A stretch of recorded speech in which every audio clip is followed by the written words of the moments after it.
Yo, what is going on? Welcome back to the show. Hope everybody is good. What a Monday it was, baby. It's Victory Tuesday for us Bills Mafia supporters, taking on those New York Jets on a referee-filled flag fest. Unbelievable garbage that was. But anyway, we're talking waiver wire week number 7, must-add players.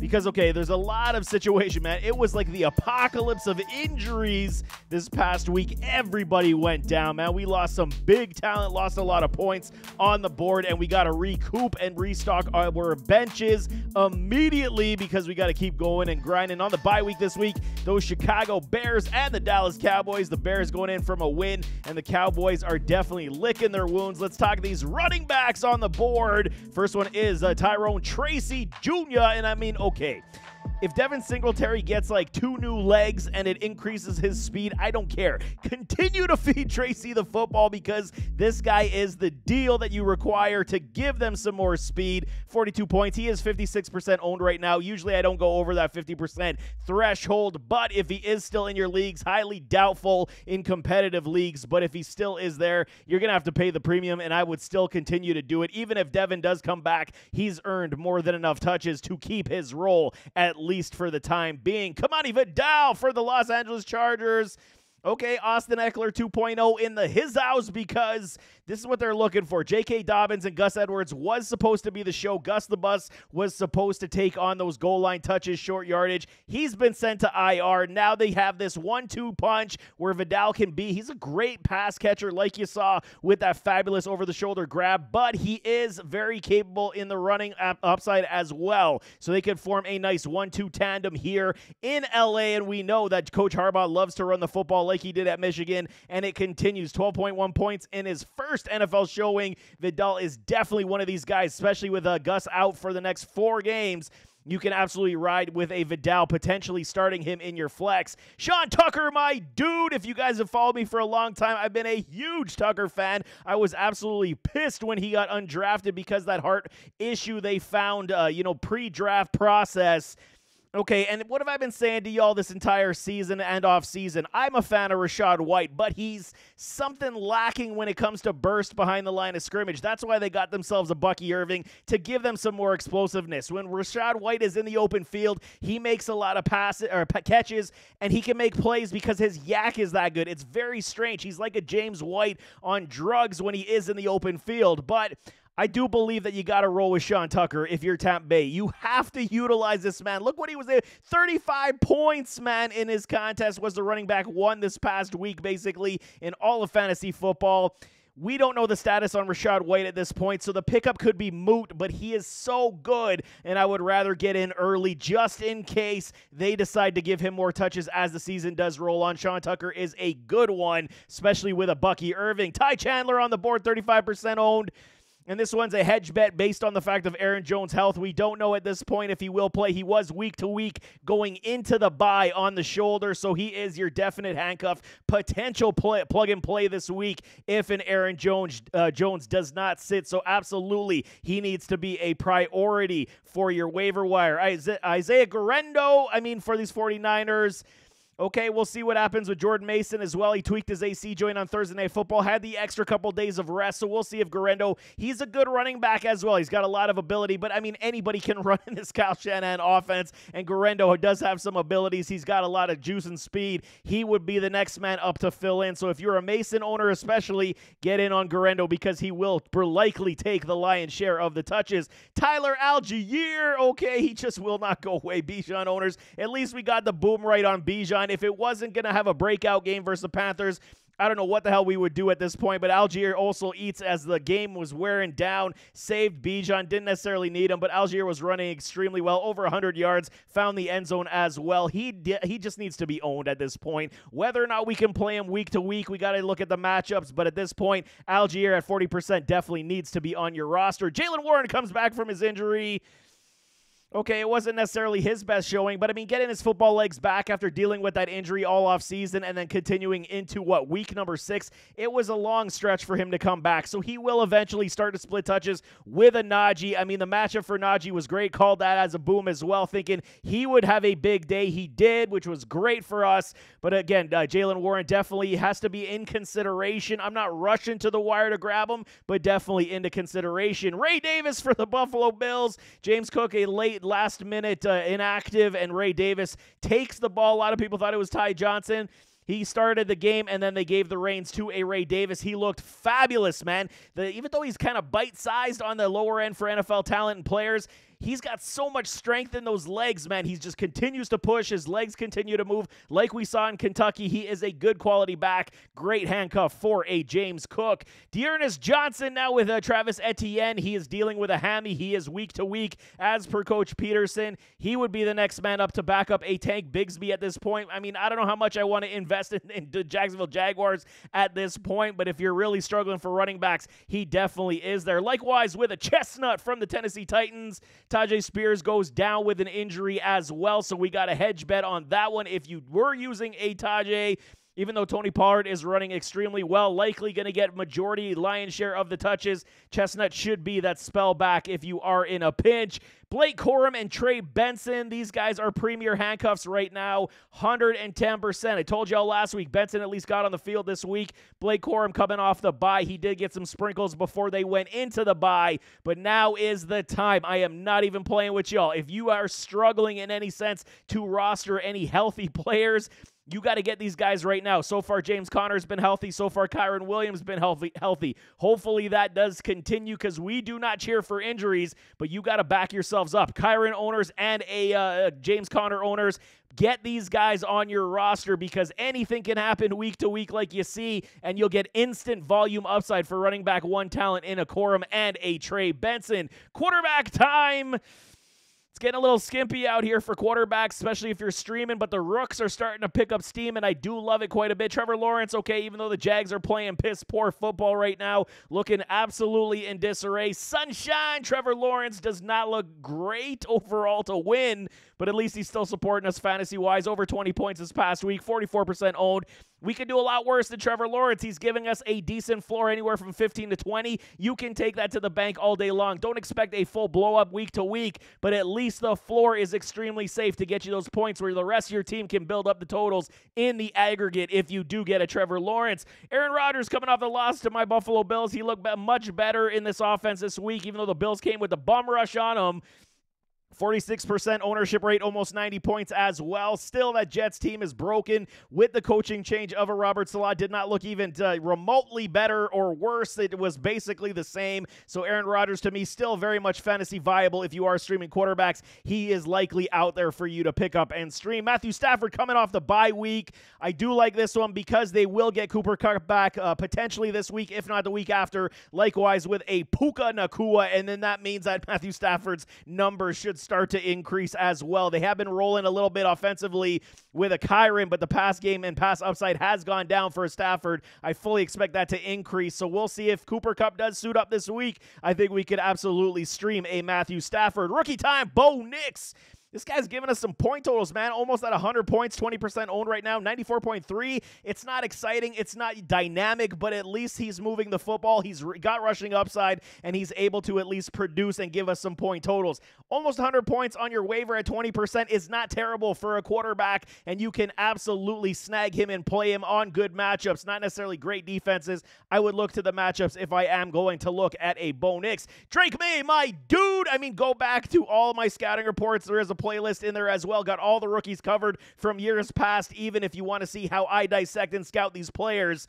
Drake May is my dude, man. I loved his footwork, even amidst all the pundits on all these, national media saying, oh, his footwork's no good, man. Look what Drake May was able to do. Yes, you're going to have mistakes. The biggest issue with Drake May is when he doesn't rotate his hips enough and then the balls do sail. We did see that in his first contest as well, led to some interceptions, but Drake May is far too talented of a quarterback. You see those dimes he was dropping to Kayshon Boutte. He was passing it all over the field to a Demario Douglas. Don't get it twisted. Drake Drake May is a legit franchise passer. He just doesn't have a whole lot to work with in New England and still got you 23.6 points this week. Get on board with a Drake May. He is legit the real deal. Absolutely love this guy, man. Andy Dalton, okay, he's still serviceable at this point, but I mean, the Red Rifle's definitely starting to fade out just a little bit. We see Bryce Young smiling on the sidelines thinking he's going to get his job back relatively soon. But, I mean, he's given you enough at this point. I Superflex really only for me for an Andy Dalton if you're struggling for quarterbacks. Outside of that, I think there are better options for than Andy Dalton. Daniel Jones, Daniel Pennies, okay, this week didn't go as planned. You know, I really thought he could at least move the football versus those Cincinnati Bengals. Did not work as I expected, but, I mean, at least the run game's operating. They're going to get themselves Malik Neighbors back likely this week from the concussion as well. He sat out too, so, I mean, teams we've seen, they're able to defend guys like Slayton and Wandale without a Malik Neighbors. Now you bring Neighbors back, and then Daniel Jones can start at least, dissecting the field and throwing the football to these guys that much more. He's a decent fill-in if you require one as well. Spencer Rattler only on the list because I got to promote this guy, man. I told y'all. Okay, he's a good quarterback. He looked very good in that first half, coming back, finding Means in the end zone, and I'm telling y'all, he is a good quality quarterback. It's just going to take some time. As the game wore on, I mean, the Buccaneers defense, they could just come out with the all-out blitz like they did and basically stifled Spencer in every shape, manner, and form. But he's a good quality. I mean, 14 points in his first start. You can't hate that for Spencer. He is a good quarterback. Eventually, he will continue to move forward, but I did like what I saw from him in that first quarter, and then maybe a little bit of the third, and then moving into the fourth, it just kind of fell off the rails. And then Tua Tagovailoa, I mean, if he's still on your wire at 44%, they're saying he's not going to play this week. I believe he's able to come off the IR this coming week, but they said he won't suit up this week, so we'll see what it is. I mean, if you are struggling for quarterbacks, especially in super flex leagues, get Tua on your bench, but he's probably already taken anyway, put on someone's IR, but he definitely is there for the taking in a lot of redraft leagues if you want to bench two quarterbacks, which I don't typically do outside of super flex. Wide receivers, Demario Douglas, and he looks explosive. Pop Douglas, baby. And with Drake May, I mean, this was everything I was saying in the offseason. The Jacoby Brissett experiment, I mean, it was just to, get Drake to learn a little bit on the sidelines, understand the game that much more. Pop Douglas is good. Kayshon Boutte is good, but, I mean, he's got his lapses. And then Hunter Henry's definitely there. This offense could be able to move and do at least support us in fantasy point-wise with a Drake May. There's going to be ups and downs. There's going to be interceptions, but garbage time appeal is definitely going to be here now with a Drake May. Douglas 14%. He needs to be owned because he was the favorite target for a Drake May, and that should continue with 43 points so far on the season. Juju Smith-Schuster, told y'all last week, go pick up Juju because you're going to pay a premium when he comes off the bye week. Now you're going to have to pay your fab dollars, and that's a mistake. So 33% owned. A lot of y'all did not listen to the advice of getting a Juju. You're going to have to pay some dollars to get him, no question. 25 points right now, 33%. Playing with Patrick Mahomes, he basically took over the Rashee Rice role before they went into the bye. I do foresee that continuing with a Travis Kelce as the Kansas City Chiefs continue to try to keep winning as they continue to push for their third Super Bowl. Mr. Wilson, Michael Wilson for the Arizona Cardinals. We saw Marvin Harrison Jr. He went down with a concussion. We'll see how he does shape out. Maybe he plays this week. It might be Malik Neighbors' 2-week event. So Michael Wilson would become the defaulted wide receiver 1 with a Kyler Murray, along with a Greg Dortch down my board here at 11%, 25 points. Both these individuals, if Marvin Harrison does go down, you probably could roster them. I would go Michael Wilson above a Dortch at this point, but Wilson definitely showcased the fact that he's a playmaker and he can make plays when the ball's in his vicinity. 44 points right now. I do like him quite a bit. Jalen Tolbert, okay, Dallas Cowboys going on the bye. You can likely fade him. A lot of people will drop him to make some space on their rosters, but again, come week, 8, when they are off the bye week, then you're going to have to pay a premium for him as well. So if he does get dropped, I absolutely like the pickup, even though the Cowboys looked absolutely horrific versus those Detroit Lions. Prayers up to Aiden Hutchinson as well. My God, man, broken leg the way it happened. Just absolutely Excuse me, terrible, terrible stuff. Hate seeing guys go down like that, so prayers for a speedy recovery for Hutchinson. But Tolbert, absolutely get him on your roster as well. Slayton, he is still on my board, 52% owned. I mean, if Malik Neighbors comes back, Slayton's role should still continue, but fully expect the points to decrease to anywhere from 5 to 8 points, just like a Wandale had when Malik Neighbors was on the field. So, I mean, curtail the top-end point productivity, but at least flex upside on the low end is still here with a Slayton. Christian Watson, Green Bay Packers. I think we could say, you know, basically the Dontavian Wicks thing's out the window for now. We can see that. I told y'all the sleeper was Romeo Doubs. Romeo, he caught himself 2 TDs this past week after complaining about his lack of usage and role with the Packers. I know Coach LaFleur, he will help aid in this progress to keep these guys happy, and Romeo Doubs was smiling. Just like a Christian Watson, he's going to get you the 3-4 targets per week, and the hope is the efficiency is going to be that high. The only issue with a Watson is health, man. If this guy can stay on the field, he is a baller, man, and he will make a lot of plays. He's got a nose for that end zone. All he does is score touchdowns when he is on the field. Watson definitely is one on my target. I want on my team at this point. Xavier Legette, he found his way into the end zone, I believe, again this week, so okay.